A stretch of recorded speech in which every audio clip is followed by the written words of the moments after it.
Mr. Diamond, I suppose you've been dealing with bank regulators for most of your adult life. Do you believe that the U.S. banking regulators have the statutory authority to determine how quickly America transitions to a low-carbon economy?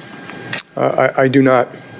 I don't either. That's your authority, yes. That's the way I see it. But here's one of my concerns, and I'm concerned about the enormous power that some of the regulators have, especially the Fed, and power that is exercised in an opaque fashion. And so my question is, I'm not accusing anybody at the Fed of anything, but do they, as a practical matter, have the power that if they wanted to, they could effectively pressure financial institutions into directing capital where they want it? Yeah, so speaking for myself, they are my judge, my jury, and my hangman. They pretty much can do what they want unless constrained by you. So yeah, if they wanted to come up with ways to do some of those things, they can easily do that. Yeah. So one of the concerns that I have is the interest that some have to use the financial regulators, especially in the climate space. In Europe, of course, the ECB has broader authority than our Fed has, and they are pursuing this very aggressively. I worry that the Fed's decision to join the network of central banks and supervisors for greening the financial system and the ongoing development of these climate risk scenario analysis are a precursor to regulatory edicts, or at least pressure to debank energy companies, and that would be exercising a power that they don't legally have. Let me move on to the issue of some of America's largest money managers. We know that these managers routinely vote the shares that they hold, including the shares they hold on behalf of their customers. And they do that including for those shares invested in passive index funds. With $22 trillion in assets and an average of 25% of the votes at S&P 500 company shareholder meetings, a handful of asset managers can have, it seems to me, a huge impact on companies' decisions. Mr. Rogers, let me ask you, do you agree that the largest asset managers are capable of exercising significant influence over public companies? Ranking Member, thank you for that question. And we want to engage with all of our shareholders. We want to engage with them individually, the largest and the smallest shareholder to date. And certainly those who own more shares have more influence. Well, so one of my concerns is that the largest asset managers in the country have joined the Net Zero Asset Managers Initiative that explicitly states as its goal a stewardship and engagement strategy with a clear escalation and voting policy that is consistent with our ambition for all assets under management to achieve net zero emissions by 2050 or sooner. Here's the problem. These large asset managers have enormous sway by virtue of the volume of votes they can cast, even though they don't even really own many of those shares. And of course, control, if that sway goes to the level of control, then there are significant ramifications, legal and regulatory, especially if that control is exercised over financial institutions. So I have my staff looking into this issue with the intent of producing a report on this later.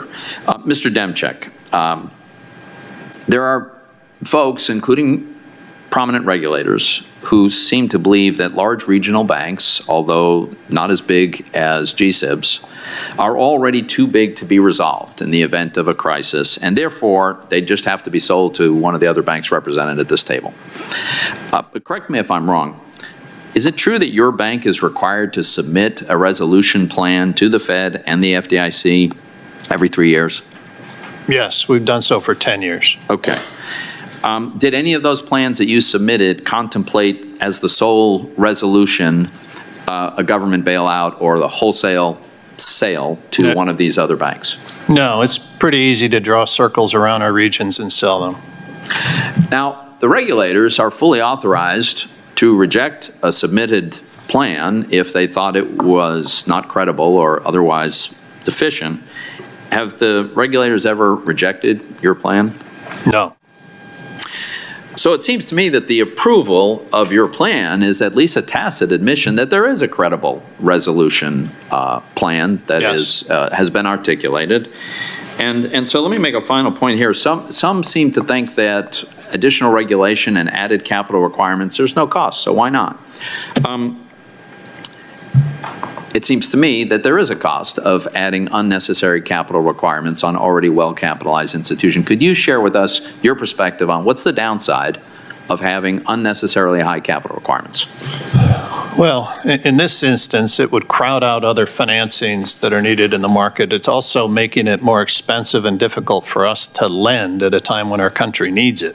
Cost of capital went up. Funds are being used for something other than supporting our economy. It doesn't make sense to me. Thank you. Thank you, Mr. Chairman. Thank you, Senator Toomey. Senator Reid from Rhode Island is recognized. Thank you very much, and I want to thank the panel for your excellent testimony. Yesterday, the Federal Reserve announced another 3.25% increase in the interest rate to 3.25%.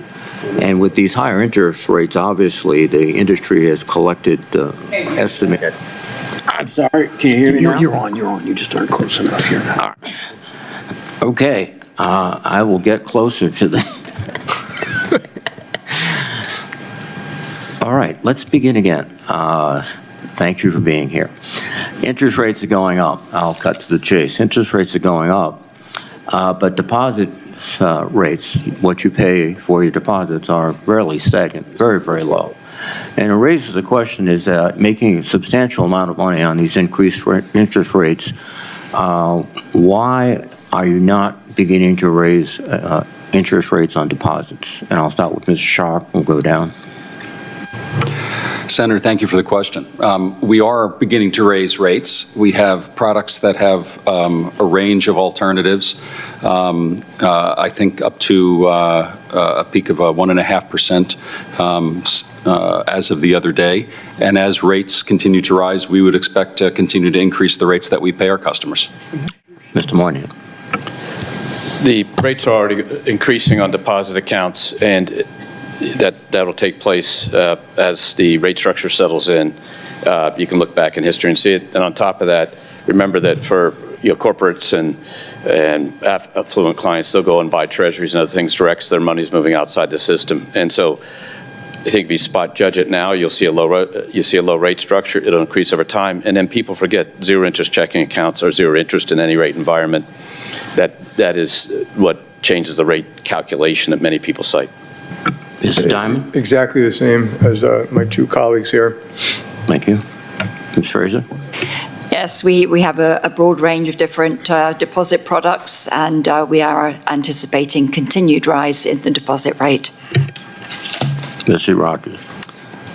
We are anticipating that we would have increase in our rates on our deposit products. We have a wide range of products, and we also offer a lot of services other than rate paid to our clients. We want to make sure that we continue to focus on those as well.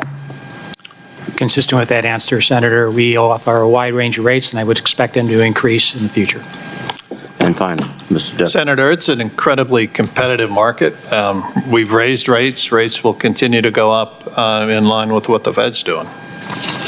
Well, thank you. I want to go back to something that we talked about last year, and that's the legislation that Chairman Brown and I have submitted that would establish a nationwide 36% interest rate cap.